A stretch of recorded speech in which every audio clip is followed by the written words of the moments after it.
next.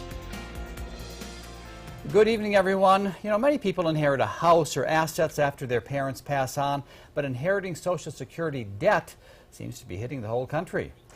New at 6, Local News 8's Bree Clark has an investigative report for us. Bree, a local woman says that she has been left with her father's bill.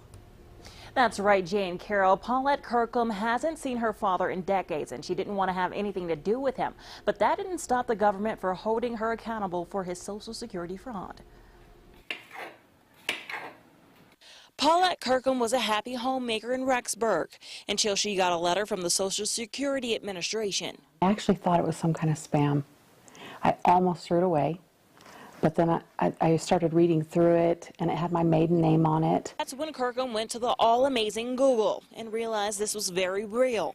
The government was making her pay for money her father had received through Social Security fraud, seizing her almost $5,000 tax refund. It felt like tendrils of my past had reached out. I simply was in denial. I could not believe it. Especially since her father has been dead for quite some time. I was doing research and found his death records.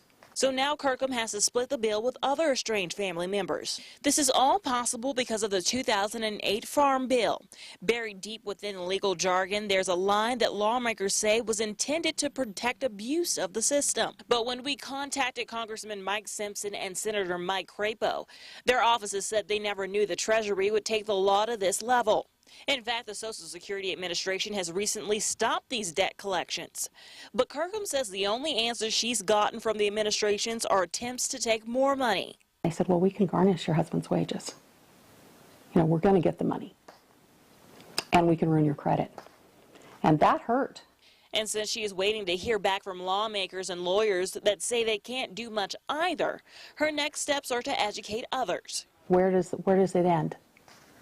You know, where do they stop and say, well, you know, 40 years ago, you know, your grandfather, when he was in France, you know, where does that end?